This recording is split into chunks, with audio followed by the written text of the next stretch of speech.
أعوذ بالله من الشيطان الرجيم. بسم الله الرحمن الرحيم. وما قدر الله حق قدره إذ قالوا ما أنزل الله على بشر من شيء قل من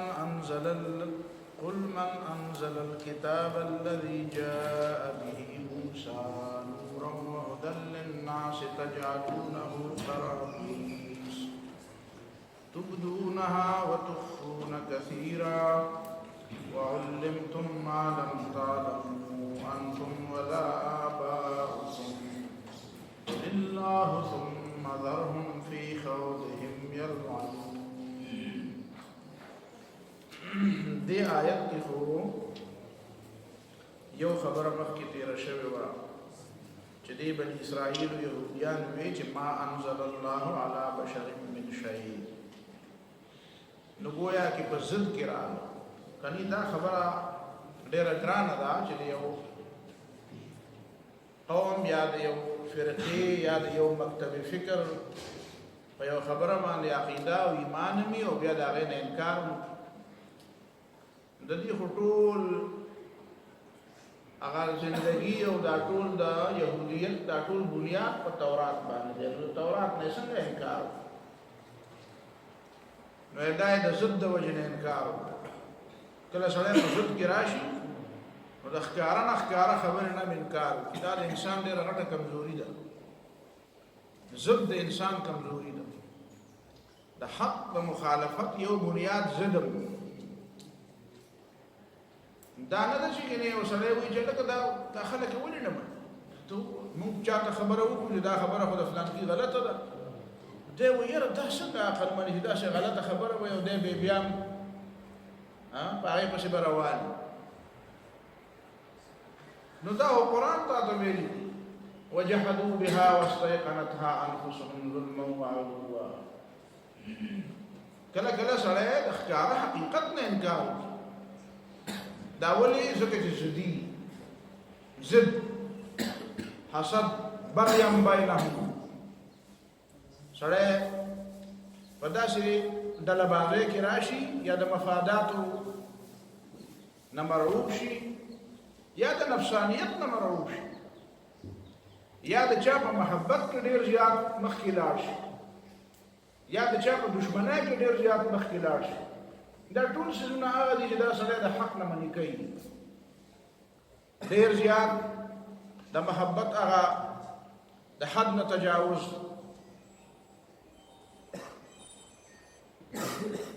وایي فلانکی سړی که جهنم لځي زه ورسره جهنم لځم، نو دا خو د عقل خبره نه ده، نه دا د مسلمانۍ خبره ده.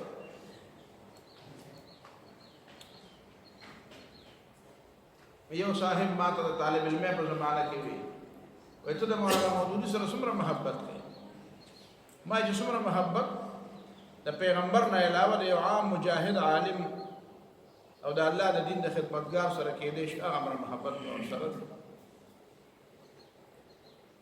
وایي زما خو د خپل استاد سره دومره محبت دی چې که هغه جهنم لځي زه ورسره ځم. ما وایي که هغه مولانا مودودي جهنم لځي زه ورسره نه ځم. زه څه کار دی چا سره جهنم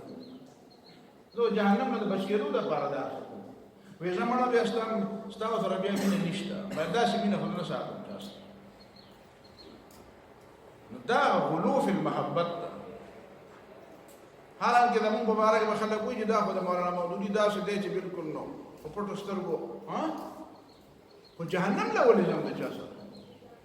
مونږ خو د دومره حال عزت دی او د ځان ستړی کوو د دې دپاره کوو د جهنم نه بچ شو. حق خبره هم دې دپاره خوښه ده چې جهنم نه ځان بچ کړو. نو چې د چا ملګرتیا مې اختیار کړې او ټول عمر د ځان هم ستړی کړو، مازغه دې خپل خراب کړو، خلکو دنیا کې ځان له مزې وکړې او ستا مازغه خراب او آخرت کې به هم دوزخ لغې، نو ګټه دې څه وکړه؟ دا عقل دی. ضد ډېر ناکاره شی دی. ضد په محبت کې یا د چا په دشمنۍ کله کله د چا داسې دشمنۍ چې د ده سره جنت لم نه ځم، د سره به جنت نه ځم، نو دا ضد دی. نو د دې ضد په وجه باندې دا یهودیانو دوی خو د پیغمبرانو سره هم ضد کوو ولې د عیسی علیه السلام کې یا په یحیی علیه السلام کې نور څه مسله وه خو دې ته حق خبره کوله د یحیی علیه السلام هم قتل کو په خپل خیال کې عیسی علیه السلام دې وایي مونږ وجلی دی که نه دا خو الله تعالی وایي چې وجلی نه دی اسمان ته الله تعالی خېږوي نور په حقیقت کې خود او خو ښکاره وایي چې انا قتلنا المسیح عیسی ابن مریم رسول الله وای هغه مسیح چې عیسی دی زوی د مریم دی او د الله تعالی رسول دی وایي مونږ وجلو اوس هم پورې وایي نو دا د ضد په بنیاد وایي دا یو مسله دویمه مسله دا ده چې وما قدر الله حق قدره اذ قالوا ما انزل الله على بشر من شيء دې بله پهلو دې خلکو الله تعالی ونه پېژندو چې څنګه الله تعالی پېژندل پکار ځکه چې دوی وایي چې ما انزل الله على بشر من شيء الله تعالی په یو انسان باندې هم څه نه دي رالیږلي وحی نه رالیږلي نو دا د الله تعالی پیژندګلو نه ده دا گویا کې د الله تعالی د معرفت نه انکار ولې چې د الله تعالی په باره کې دا عقیده چې الله تعالی دا مخلوق خو پیدا کړ خو بیا هم داسې ډغرو ته پرېښو چې زه یې ډغرې وهې او زه ستاسو هېڅ رهنمایي نه کوم نو دا په الله تعالی باندې ډېر بد ګمان دی دا د الله تعالی د معرفت سره سمې نه خوري دا خبره چې الله تعالی یو طرف ته رحمان و رحیم دی او د دې کائناتو د دې انسانانو خالق دی او بیا به د انسانانو هم داسې پرېښودي چې دی ځان له چې څه کوئ هغه کوئ او چې په کومه لاره ځئ په هغې دی زما ته پکې څه کار نشته ښه کوئ او که بد کوئ نو دا به یو عبث کار شو نو الله تعالی داسې عبث او داسې بې فایدې او داسې بې مطلبه کار کوي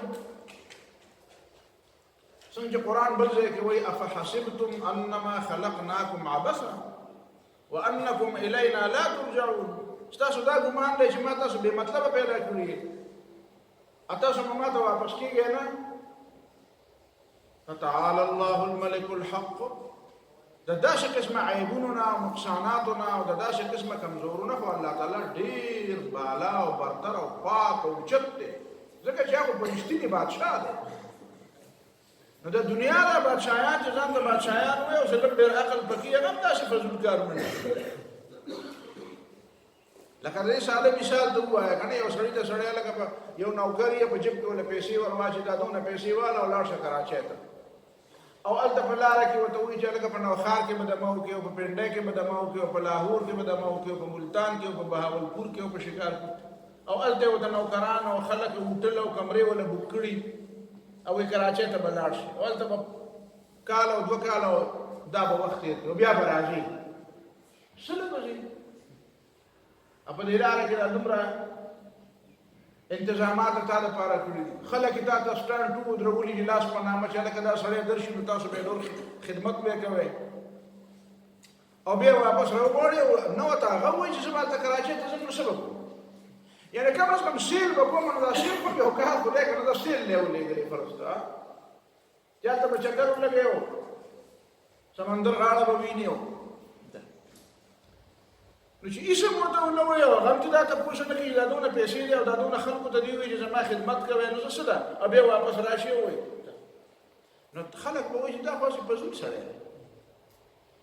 نو د الله تعالی نه ته دا امید څنګه کوې چې الله تعالی دا کائنات پیدا کړو د انسان دپاره دا نور او سپوږمۍ او موسمونه او دا د انسان په خدمت کې ولګولو دا ځمکه او دا اسمان او دا ټول خلک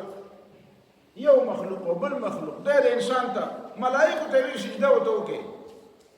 هغه هم د په خدمت کې ولګو ځمکه کې وله خزانې پیدا کړې برکتونه اسمان نه وله نازل کړو عمر یې وله ورکړو عقل یې وله ورکړو پوه یې وله ورکړه لاس او پښې دماغ صلاحیتونه یې ورکړو وایي زه دې دنیا ته لاړ شم او بیا واپس راځه او څه نه دې لېږم او څه نه دې راواپس کوم بس هېڅ هم نه کوم خو بس ځه او راځه نو دا خو ته په الله تعالی ډېر بد ګمان کوې دا خو په یو انسان باندې هم دا ګمان نه کېږي چې وایي مارکېټ ته لاړ شه نو څه دپاره به ځي مارکېټ ته فتعالى الله الملك الحق نو دا په الله تعالی باندې ډېر بد ګمان دی او دې ځای نه یو بله خبره هم ذهن کې راغله هغه هم واضح کول غواړم هغه دا ده چې الله تعالی پیژندل مخکې دي او ځان پیژندل وروسته دي. الله تعالی پیژندل مخکې دا چې کوم دی صوفیاو مشهور کړی ده، څوک د حضرت علي قول دی، څوک د جنید بغدادي قول دی، د هر چا قول چې دی خو دا قول صحیح طریقې سره نه دی نقل شوی. زه خو کم از کم د دې سره اختلاف لرم، که تاسو نه لرئ نو بیا خیر دی. نور استادان نه تپوس کوي، علما په دنیا کې څه لږ خو نه دي، بل چا نه تپوس کوي چې دا خبره څنګه ده، واقعي داسې ده. زما رایه خو داسې نه ده. وایي چې من عرف نفسه فقد عرف ربه. زه په ځای د علمای وایي چې څوک ځان وپېژني نو دی به خپل رب وپېژني.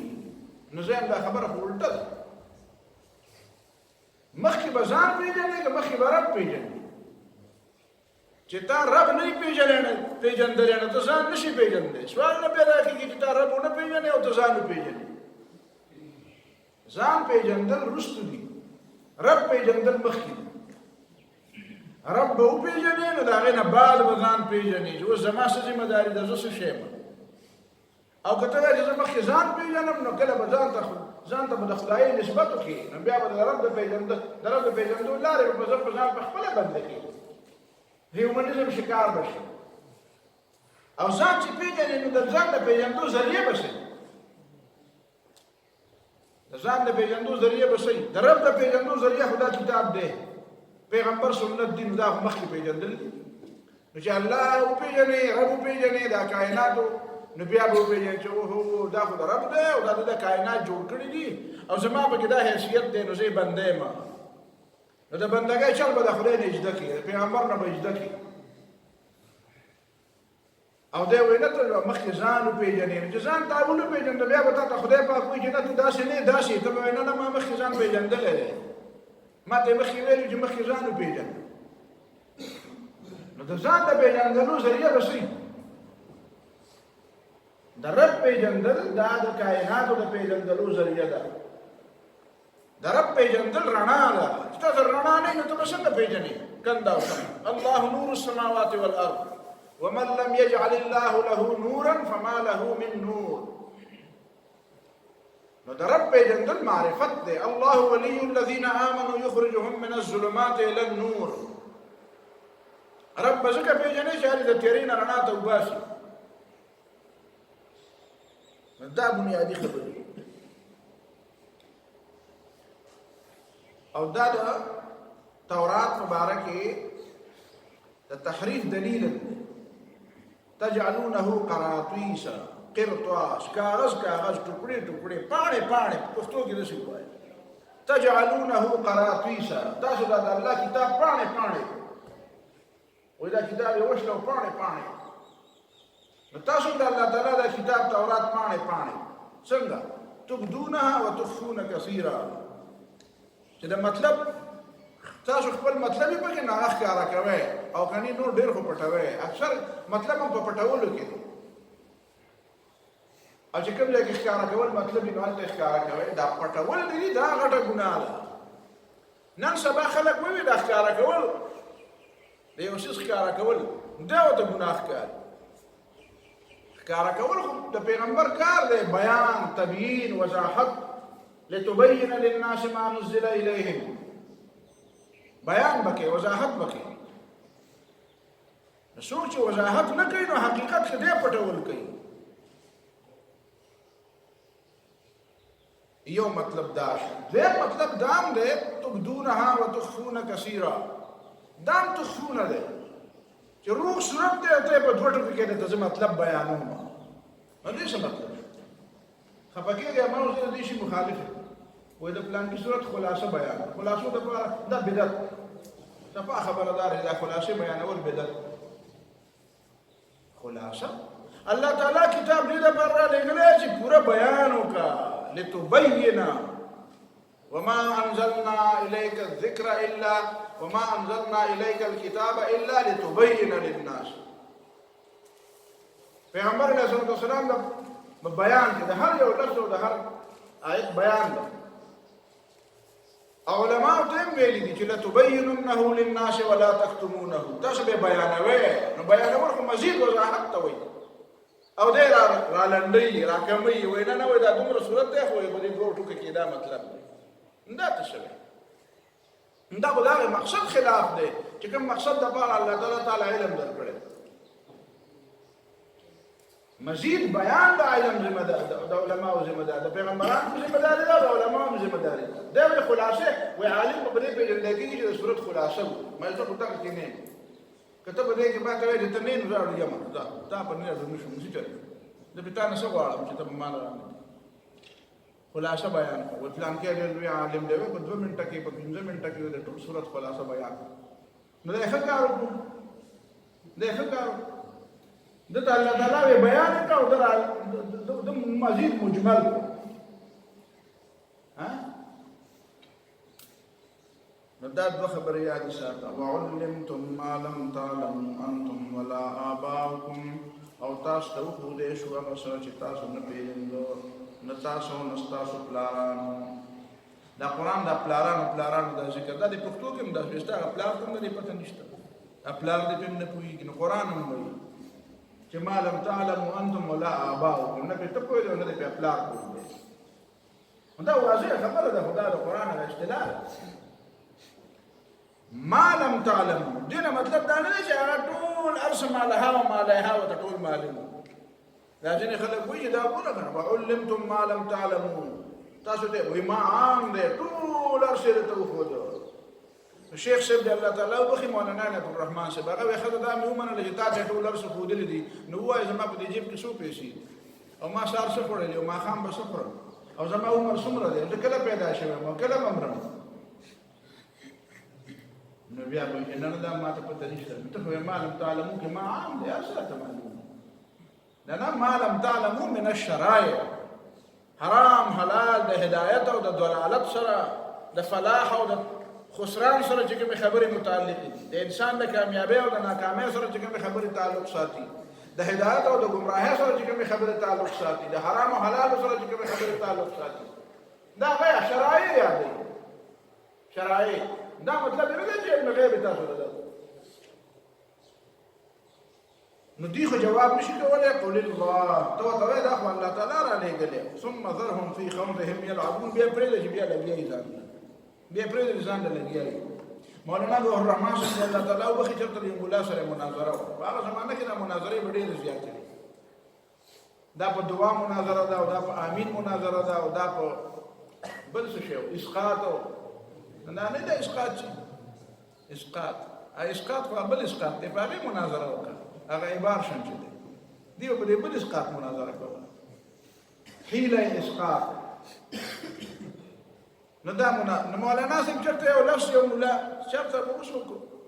نو هغه ته لفظ وی نه پای کې یمکنو لفظ راغی امکان یمکنو لفظ پکې چرته راغی نو هغه مولا منطقي ناغه مولانا ته پوښتنه کوي دا یمکنو کې دا امکان کوم امکان امکان خو تاسو پیژنئ کنه امکان خاص او امکان عام او امکان عام مقید بجانب العدم او امکان عام مقید بجانب الوجود ها ودا کوم امکان نو مولانا وتوی چې صاحب ما ته د الله کتاب او د الله د پیغمبر خبره ویله او کوم نه یو منه کړي ال د وخت کې له امکانات زو توا ها شي خبره خلق وی دې مطلب مولانا درست خبره وکړه بالکل لکه قران دلته څه وایي چې دی وایي چې کتاب نه دی نازل کړی الله تعالی وایي دا چا نازل کړی په موسی علیه السلام باندې ها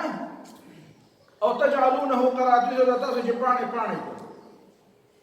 او علمتم ما لم تعلموا انتم ولا آباؤكم تم پته نه واست پلار تم پته نه او هغه د الله تعالی پته وو خو علم در نو دی به جواب نشي کولای نو ته وایې چې دا الله تعالی را لګل جواب وشو بیا کله جواب نه خاصه ته پړول کې نه پړ ثم ذرهم في خوضهم يلعبون بیا پرې چې په وګونو کې ناشي او چې سبا شنو کوي وهذا كتاب انزلناه وسأل اصل مدعا له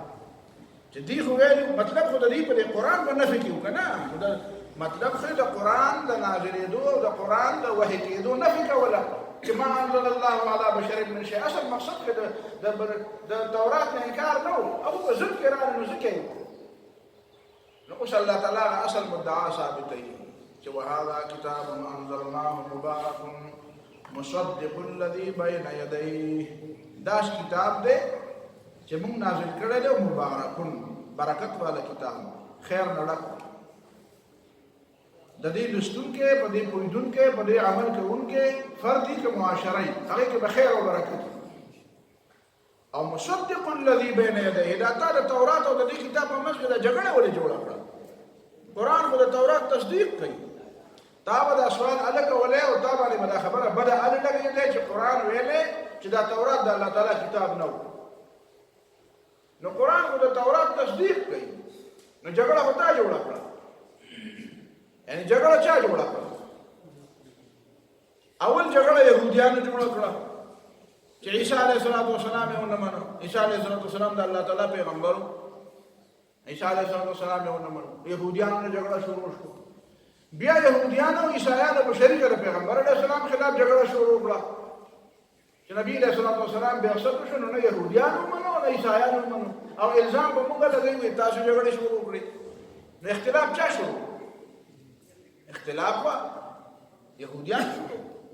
داسې په مکه معظمه کې نبی علیه السلام خو د توحید خبره کوله د ابراهیم علیه السلام د ملت خبره کوله جګړه چا شروع کړه نو دا بنیادي خبرې دي مصدق الذي بين يديه ولتنذر ام القرى دا واو پکې عطف دی خو لتؤمنوا به یا لتؤمن به ولتنذر ام القرى او چې ته وایې دا ام القرى دا مرکزی ښار یو بحث کو دا دی چې دا حرم ولې مرکز دی نو دا په دنیا ثابته کړې ده چې دا مرکز دی په هر لحاظ سره مرکز دی د دې د مرکزیت نه خو انکار نشي کولی شو دویمه خبره دا ده چې الله تعالی انبیا را لیږي نو انبیا په مرکزي ښارونو کې را لیږي په دیهات او په بانډو کې نه را لیږي الا ماشاء الله لکه مثلا دا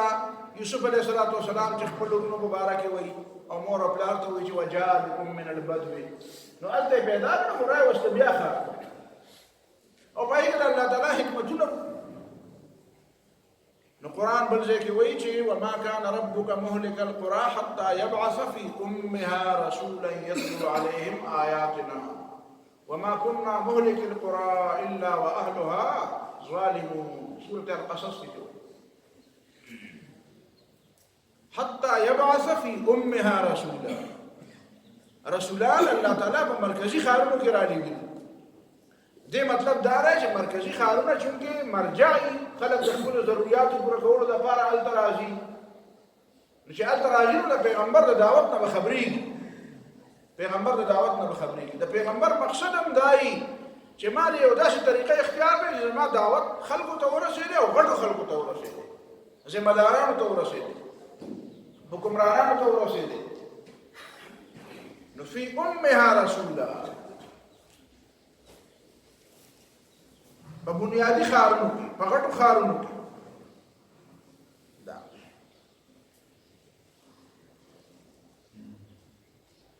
او دا دواړه مکي صورتونه دي ګوره دی صورت کې فی لتنذر ام القرى دی او حتی یبعث فی امها رسولا هغه صورت قصص دی مکي صورت دی نو گویا کې په مکي صورت کې دا پیغام دی چې د پیغمبر دپاره موزون ځای کوم یو دی د هغه د دعوت د خورولو دپاره مرکزونه دي مرکزي ځای نه دي غټ ښارونه دي ولې ځکه د پیغمبر دعوت دا د رولینګ دپاره او د حاکم کېدو دپاره او د غالب کېدو دپاره راغلی نو د غلبې دپاره خو امکانات زیات په دې کې چې کوم ځای کې د مرکزي غټو ښارونو کې چې کوم خلک اوسېږي نو هغه په بانډو او په ریلونو علاقو باندې هغه حکمرانان ښکاره خبره ده چې هغه مرکزي حکومت دارالخلافه چې نو هغه خپله د هغه وطن او د علاقې مرکزي ځای دی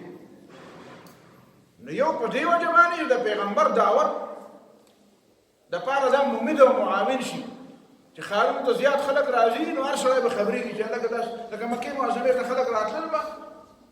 نو د حج نه مخکې د خلکو دا غم وکړو چې یاره دا خلک خو به راځي اوس خو به د نبي علیه السلام نه خبرېږي نو لارو کې خلک کېنوي چې هلکه دلته یو سړی راغلی دی وګوره لیونی دی خبرې وانه وری وګورې دا جادوګر دی او دا دی او دا دی هر چاته به دا خبره کوله په خپل الله تعالی داسې اسباب برابر کړه چې دا هر چاته دعوت هر چاته راته چې وای دا سړی څوک دی تجسس په هر چا کې را پیدا شي مطلب په دې کې چې ډېر خلک به راځي نو په خپله به خبرې دا نه ده چې نبي علیه الصلاة والسلام به هرې بانډې ته او هرې کونډې ته او هر کور ته او هر د غر سر ته او هغه صحرا ته او هغه یو کور ته به ورځي ورته به دعوت ورکړي او دروازه به ډبوي فی خلکو ته پته ده چې دلته نبي پیغمبر موجود دی دلته ناست دی راتله به خلک او نبي علیه الصلاة والسلام نه به داسې مدینه منوره فی امها رسول الله مرکزی ښارونه بل د مرکزی ښار مطلب دام دی چې غټو خلکو ته برای راست په مرکزی ښار کې چې کوم غټ خلک دي هغوی ته دعوت ورسوي دې دپاره د انبیاو د ځان نه زیاتې په دې کې دلچسپي د ځان نه زیاته دلچسپي په دې کې یوسف علیه السلام چې په دې جیل کې نو جیل کې دوو کسانو ته خوب وي دواړو ته د خوب تعبیر ورسو وقال للذي ظن انه ناج منهم اذكرني عند ربك د کوم په باره کې چې دا خیال و چې دی به خلاصېږي دا یو خو به پانسي کېږي او دا بل به خلاصېږي نو هغه ته یې ویلي چې اذكرني عند ربك د خپل بادشاه په مخ کې زما تذکره وکړه نو عامو خلکو خو دا مطلب اغوستی دی چې د بادشاه په مخ کې زما تذکره وکړي یو سړی بې ګناه هلته په جیل کې پروت دی نو چې زه آزاد شم نو دا اسباب لټول د پیغمبرۍ منافقو نه دي خو دا تعبیر هم درست نه دی زه ورته غوره تعبیر نشم دی ولې ځکه چې یو طرف ته خو یوسف علیه السلام په خپله وایي چې رب السجن احب الی مما یدعونني الیه د دغه کارونه چې دا خلک ما نه غواړي د دې نه خو زما جیل خوښ دی نو بیا په جیل کې تنګېده خو دویمه خبره دا ده چې د دې جیل نه د وتو دا بېصبري نه ده که دا داسې بېصبري په یوسف علیه السلام کې وې چې یاره زه خو څوک په کار دی چې زما سفارش بادشاه ته وکړي جیل نه آزاد شي نو چې بادشاه ورته بیا کله پیغام راولېږه چې راځه وقال الملك ائتوني به بادشاه یې مالی راولې چې بیا بادشاه خوب ولیدو او یوسف علیه السلام ورته تعبیر ورکړو نو بادشاه یې مالی راولې نو چې پیغام ورته هلته میلاو شو نو بیا ورته یوسف علیه السلام وایي ارجع الى ربک زه خپل بادشاه له دې واپس لاړ شم فاسأله ما بال النسوة اللاتي قطعن أيديهن هغه نه تپوس وکړه چې ښځو چې خپل لاسونه پټ کړي د دې وجه څه وه دا څه کیسه وه چې دې غلطي د چا وه نو چې ته 9 کاله مخکې کم از کم ته 9 کاله مخکې چې خوب ویني خلک او یوسف علیه السلام له تعبیر ورکړي او ته د دې تعبیر کې چې ورته دا وقال للذي ظن انه ناج منهما چې کوم خلاصېږي نو هغه ته ووایه چې اذكرني عند ربك بادشاه مخکې د ما یاد کړه نو 8 کاله او 9 کاله بعد بیا په جیل کې تېر شي او چې بیا ورته بادشاه وایي چې راځه وایي ورشه مخکې معلومات وکړه دا د دې خبرې ثبوت دی چې ابراهیم یوسف علیه السلام دغه ته بې صبره نه دی هغه ښه په استقامت ښه په سړه سینه ښه په لویه سینه او ښه د عزم او ښه د استقامت سره دا د جیل سختۍ برداشت کړي بې صبري نه ده او ښه په شعور او ښه په اراده ښه په غړېدلو سترګو ښه په لویه سینه باندې دا تکلیفونه برداشت کړي یو خو الله تعالی ورته ویلي وو واوحینا الیه لتنبئنهم بامرهم هذا وهم لا یشعرون دا الله تعالی په وعده خو یقین وکړه د الله تعالی په وعده خو اعتماد او پیغمبر دی د پیغمبر په حوصله او استقامت او عزم اخو د هر چا نه بلند دي نو د دې په ځای باندې د ټولو نه بهترین تعبیر څه دی بهترین تعبیر دا دی چې ته خو د بادشاه ساقي بشي چې بادشاه له لاړ شي نو ورته وایه چې هلته په دې جیل کې یو سړی و او هغه وایي چې زه د اربابو متفرقون نه منم زه د اربابو متفرقون نه منم أأرباب متفرقون خير أم الله الواحد القهار ما تعبدون من دونه إلا أسماء سميتموها أنتم وآباؤكم ما أنزل الله بها من سلطان إن الحكم إلا لله امر ان لا تعبدوا الا اياه ذلك الدين القيم. دا تخریج می تا کړه دې دا تخریج متلار شي او د بادشاہ په مخ کې نو بادشاہ له مصور زیو کې په خوشحالي کو کې په خپګي وي بچي ښا زما په وطن کې داسې مې اوسړې ده چې زما خدایي نه مني او زما بچي نو د ارباب متفرقون مخالف دی او په جیل کې پروت دی نو اصل چې کېږي خو یو ځل به ما ځان ته مخامخ جوړ زبر د بادشاہ په مخ کې تخریج وکړم د بادشاہ په مخ کې دعوت وکړم زما مطلب به وشي اخوا به بیا کېږي چې کېده خو جیل نه به خلاص شي او یا د مرګ نه به خلاص شي وکم سے کم بادشاہ ته خبره ورسي د دې لپاره ورته وي او دې باندې قرینه موجوده ده رست بیا شوی چې وقال الذين جاء منهما وذكر بعد امه دې آیاتونه خو خلق دا وایي اذكرني عند ربك فانساه الشيطان ذكر ربه یو ترجمه په دې دا کوي چې شیطان د یوسف علیه السلام نه خپل خدای یې کړ او چې بادشاہ ته مو دا ترجمه خطا ولی ځکه دې څه قرینه نشته د دې بلې ترجمه قرینه موجوده ده کما چې فانساه الشيطان ذكر ربه د دې ساقنا شیطان یې کړ ذکر د یوسف علیه السلام د خپل بادشاہ په مخ کې فلبث في السجن نجيري كتير فلبث في السجن بضع سنين جيل کې نور کارونه تیر ځکه چې یې کړه بادشاہ ولا مخته چې خدا څوک دې زما بادشاہي چیلنج کوي او لا بجیل کې نه بیا زما بادشاہي چیلنج کوي او بل قرینه دې خبره سده چې دا یې شي به چانه فانساه الشيطان شیطان چانه یې کړو یوسف علیه السلام یې کړو نه د دې ساقینه یې کړو ولی ذکر رشتو بیا آیت کې الله تعالی سوی ويج وذكر بعد أمة وقال الذين جاء بادشاہ چې خو کړی نو نو مال د خوب تعبیر راوړل افتوني في رؤياي ان كنتم للرؤيا تعبرون قالوا اضغاث احلام وما نحن بتاويل الاحلام بعالمين ودا څه ګډوډ خوبونه دي موږ په دې نه پوهیږو وقال الذين جاء منهما اكم سړی چې خلاص شوی په دې دوه کې هغه وی وذكر بعد امه د ډېر وخت پس ته خبره رایا نو پته ولګي چې یوسف دارنه یوسف علیه السلام نه خدای نه یوسف دا هغه سړی د خپل بادشاہ په مخ کې خبره یې شوی وذكر بعد امه ډېر وخت پس ته رایا نو دا دلایل دي چې دینه دا معلومیږي چې یوسف علیه السلام د دې د پاره په سړی ته ویلو دا نه ویل چې یا د خدای په ځای باندې د سوال جواب هر د داسې غلط خبره چې ځان د پاره اسباب را پیدا کی اسباب یوسف علیه السلام د مخکې نه کړی دا ولې چې د کوینه جراوتونه الله تعالی او ته د کوینه راوځي لا تنبئنهم بامرهم هذا دارونه به مخې راځي ته به ویل څنګه چلې تاسو څه کړیو ما سره نو دې مطلب دا دی چې ته د کوینه وځي کنه نو بیا یوسف علیه السلام په کوی کې دا څنګه چې ډولې په کېواله و چې یو ډولې برازي ها ملائک به یو ډولې راوړي او ما په کې بیا د دې کوی نه وچتي او چې موکر راکړه شو نو بس په ورول ښه اسباب استعمالول هغه د مخکې اسباب استعمالول د پیغمبري منافي نه دي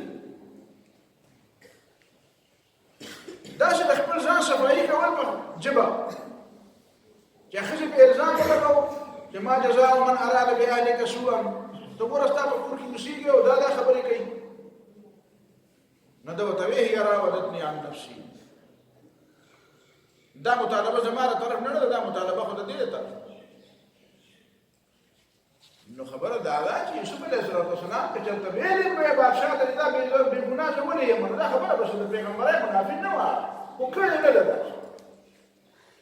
آیاتونه دا معلومیږي دا څه کړي نه دا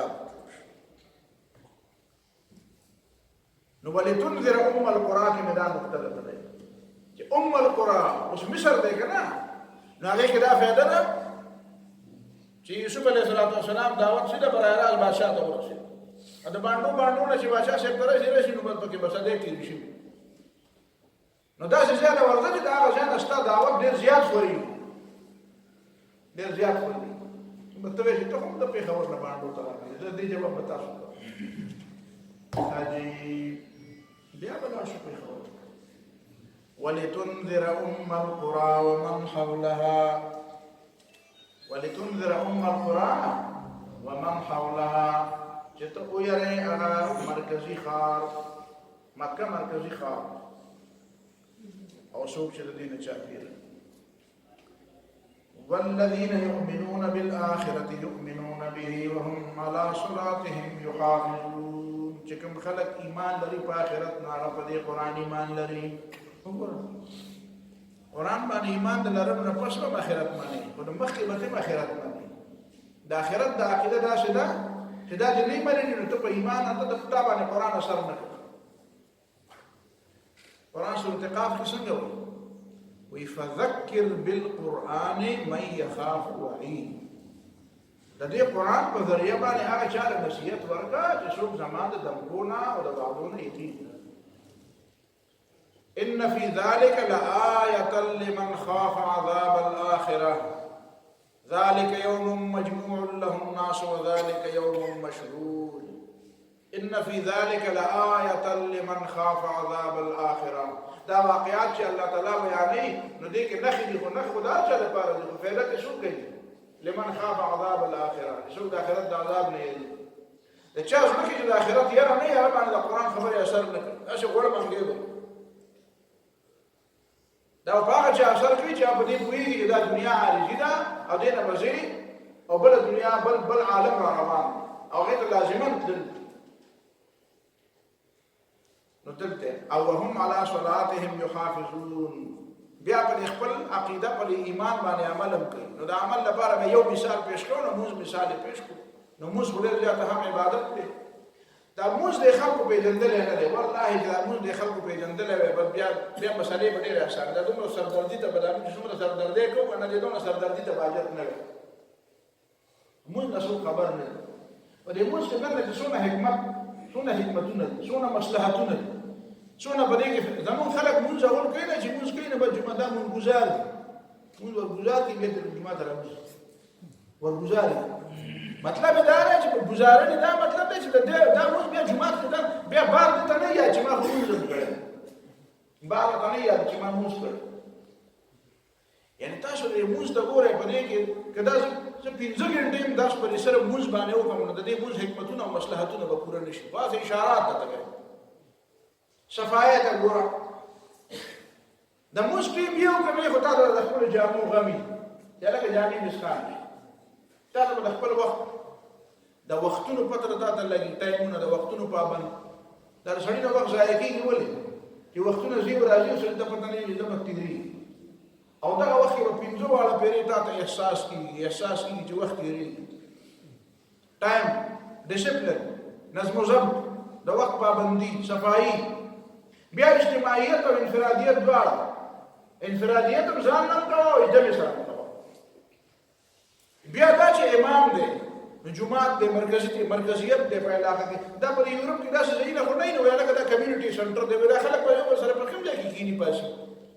نو دا ستا کمیونټي سنټر دی دا جمعات اوس ګویا چې خدای جمعات ته کمیونټي سنټر وایي خو انګریزي دا نو څه شی دا د ماحول د خلکو مرکز دی جمعات مرکز دی نو دیره به ته ځای راځي خلک به ځای راځي بیا دینه بعد دلته به جمع کې په دې جمعات کې دا پابندي څومره زیات دی جمعات کې دا نظم و ضبط دا خاموشي ټول خلک راځي تاسو چې تاسو کولی چې دوه صفونه جمعات راغلي دی او یو صف قبلې ته مخې او بل صف نور خاطر ته جوړ کړی ټول چې راځي دا یو قبلې ته مخې هر څوک چې راځي چې څوک د فزوره خبرې کوي نو تاسو ورسې ګوري یو دا ورته جمعه آداب بد ورته وي نو دلته نظم و ضبط دی دلته شور نشته شور شرغم نشته دلته بد نظمي نشته دلته صفونه دي بیا دا سرخ فیتا چې وته ته وي دا د پروتوکول دا قانون چې وته ته وي دا پروتوکول ته لا په دنیا کې د دنیا خلک په دې په روان دي چې یره دا د پروتوکول سیستم او دا اونج نیچ او دا لوی او ورکه دا مو ختم کړی نشي ختمولای او د جمعات د دروازې نه دراوته سره خود دا ختم شي چې په مخکینی سر کې چپړاسي نه استي پروفیسور ورته ویل چې ته چپړاسي ته په وسط کولې کې سوال نه پیدا کیږي چې ورته وایي چې جرنې دی او سپایي هغه هم دلته په یو سات کې ناشته دا یو جماعت داسې دی چې پدې کې اونچ نیچ دا یو جماعت داسې دی چې پدې کې هغه د معاشرې هغه لویوالی وړوکوالی هلته نه شته هلته بیا ټول یو شانتې برابر ناست دا داسې وړه خبره درته ښکاري دا معمولي تعبیر دی بیا دا چې په یو صف باندې ودرېږي بیا الله اکبر وایي په یو الله اکبر دا یو انګریز د امریکې نه راغلی و چېرته نو هغه حرم ته تللی په څه طریقه به تللی څه طریقه هغه بیا وایي چې موږ ته د مسلمانانو په باره کې دا ټول استادان او دا ټوله دنیا وایي او مضامین وایي دا مسلمانان انتهایي بدنظمه خلک دی دا بلکل په دې کې نظم و ضبط او په دې کې ډسپلین نشته وایي ما خو چې په حرم کې ولیدل خو چې الله اکبر یې وایي وایي لکونه خلک وو او په سکندونو کې نه چا سره ډانګې وو نه چغې وې نه بل څه او په سکندونو کې دم نه چې مې کتل نو صفونه برابر د ټولو خلکو یو طرف ته رخ او چې الله اکبر به ډېر نو سره وګونو ته لاس نو خو پکې نه هټو واورېده نن پکې بچو واورېده نن پکې دا واورېده چې دې خواشه او خواشه خود به خود بس لکه اټومیټیکلی لکه اټومیټ بغیر د څه آلې نه یو کار کېږي وایي داسې بس روان دې نه پته ولګېده چې دا مسلمانانو کې د نظم و ضبط صلاحیت د ټولې دنیا نه ډېر زیات دی نو بیا پکې ولې عملا نشته ځکه پکې نشته چې تا ته ما وایي دا مونځ ګزار مونځ دلته وکړي او ګزاري کې ورځي سبق ته نه زده کوي د مانځه نه دې معنا دا ده چې مسلمان مونځ کوي خو شعوري مونځ نه کوي شعوري مونځ دې ته وایي د مونځ نه زده کړه نه کوي چا ورته وایي چې مونځ زده کړه دې ته وایي چې سټ په ښه ځوړان کېږي څومره دنه ځوړان کېدی شي بس دې ته ښه مونځ وایي چا ورته وایي چې ښه مونځ دې ته وایي چې ته پکې د دنیا او ما فیها نه خبر نه یې نو داسې خو د چا په وس کې نه ده ځکه چې مونځ کوم او د دنیا نه دې بلکل بې خبره یم دنیا نه بلکل بې خبره یم اصلي سبق خو یې داسې دی چې په کار دا ده چې ته په معراج کې یې خو کوشش به داسې کوي چې داسې وشي او سبق یې دله داسې درکړی دی تعلیم یې دله دا درکړی دی د مونځ د اذا داسې ده ما یو ځل د شاګردانو نه تپوس وکړو مدرسه کې علماو ما ورته وایي چې دا په دې مانځه کې د دې مانځه نه د دې وتو کې دا السلام علیکم ورحمت الله السلام علیکم ورحمت الله دې څه مطلب سلام سړی هلته کوي چې خلک دلته نه شي هلته بعد نه سړی راشي بیا السلام علیکم یا دوه کسان یو بل سره مخامخ نو ته چې په صف کې ولاړ یا په جومات کې ناست نو دا خو شا خلک اوس راغلي ته ورته وایي السلام علیکم دا ته چا کوي که ملایکو ته وایي نو خو د مخکې نه هم تا سره وي ملایکو سره د مخکې نه وی که وو نو دې سلام حکمت څه دی نو ما وی زما په علم کې یو حکمت راځي زما په ذکر یو حکمت راځي والله تعالی عالم که ټیک نو د الله تعالی طرف نه وي که ټیک نه نو بس بیا ما پسې ولم هغه دا دی چې موږ ته چې الله تعالی د دې مانځه دا طریقه ښودلې نو الله اکبر بس الله اکبر دا لاسونه اوچتول دا لاسونه اوچتول په دې فارسي ژبه کې د یو څیز نه دست بردار کېدل دست بردار hands up ارغه ژبه کې داسې hands up شو دست بردار شو لاس په سر شو لاس په سر شو وایي د دې نه زه لاس په سر شو وایي د دې نه لاس پاله د دې شي نه لاس د دې نه مې لاس واغست نو الله اکبر معنا بده ده دا اوس په ورته سعود دې نه په الحال لاس واغست بل دنیا ته لاړ بل دنیا ته لاړ او دا خیر لاس مې ولګه او دا ګس لاس مې پیراونی دا مې پښکو دا مې پیراونی مطلب دا دی چې دا یمین دی او دا شمال دی نو دا آخرت دی او دا دنیا دی نو دا آخرت باندې مې دا دنیا را قابو کړه چې ته اوس را قابو کړه دا مې پر اشواره کړه دا مې پر قابو کړه چې ته به اوس غږ نه کوې ته به اوس خبرې نه کوې اوس تا وخت نه دی ګویا که داسې لاس نه ونیو چې ته به لکه څوک د لاس نه ونیسي چې ته به نه ځې پاتې به زما به نیولی نو دا سلسله به روانه وي دا به قرائت وي دا به رکوع وي دا به سجده وي دا به تسبیحات وي نو ګویا که ته بلکل په یو بله دنیا کې وي چې مونځ ختم شو ورته وایي السلام علیکم ګویا چې زه دې دنیا ته واپس راغلم سبب خو دا دی دې دنیا ته زه اوس واپس راغلم لکه د هغې عالم نه زه راکوشم اوس نو لرې تللی وم اوس واپس د دې دنیا ته واپس نو السلام علیکم ځکه وایم چې ګویا که زه بل ځای ته تللی وم اوس واپس راغلم سبق خو یې دا دی خو د دې سبب کم از کم معنا دا ده چې ته شعوري مونځ وکړه چې تا ته دا پته چې دا مونځ څه شی او دا پکې ما څه وي. لیکن عملا مونږ داسې نه کوو. خو ځینو خلکو راته دا وایي چې نه داسې شی چې د دې دنیا نه خبر نه نو هله به ستا مونځ شي. د خلکو په دې پسې شعور وکړه وایي هغه مونځ به هغسې نه شو او سبق یې وجدان نو هغه مو نه شوه چې هدف یې مه غوښته چې د دنیا او ما فیها نه بېخبره شي او هغه مو نه شوه چې هغه کومه کېدی شوه چې کومه کېدی شوه خو به دې کړي وي که لکه مثلا زه خلکو ته دا ډېر وایم زه یم ګوره په سټامپ باندې خلک دستخط لګوي چې ګوته لګوي اوس خبره بیا ګوتې ته راغله که نه پخوا به یې ګوته هغه چا لګوله چې الف بې به نه ویلي د سکول به نه ویلي هلکه ګوتې لګوي که دستخط کوي اوس چې د چا ټولو نه ډېر زیات الف بې ویلي هغه نه ټولو نه زیاتې ګوتې لګوي. بایومیټرک خو تاسو ته پته ده که نه په سکولونو کې او په کالجونو کې په یونیورسټو کې په دفترو کې بایومیټرک نو اوس هغه انپړ او پړپړې ټول په څه کې راوستل په ټول ګوتې لګوي شی بېرته واپس هغه ګوتې لګولو نه لاړه. نو په سټامپ باندې په څه شي باندې چې ته لګوې خو یوه ګوته لګوې او د الله تعالی په مخ کې په سجده کې څو ګوتې لګوې نو لس ګوتې خو د لاس او لس ګوتې د خپې او زنګونات پې د پاسه او پوزه پې د پاسه او تندی پې د پاسه. دا ماشومان پخوا چې سزاګانې ورکولې وایي شا به پوزه راکاږي اوس هم پې دا پوزې راکاږي په ځینو خلکو وایي شا به دا پوزه په ځمکه راغله چې بیا به نه کوم. دا د توبې مطلب دی. نو مونږ پوز هم په ځمکه کېږدو تندی هم په ځمکه کېږدو نو داسې سټامپ درته معلوم دی چې سړي په شل واړه ګوتې لګولي او پوزه او تندی او زنګون یې پرې لګولی نشته. خو دا سټامپ مونږ د الله تعالی سره دستخط کوو نو چې یوه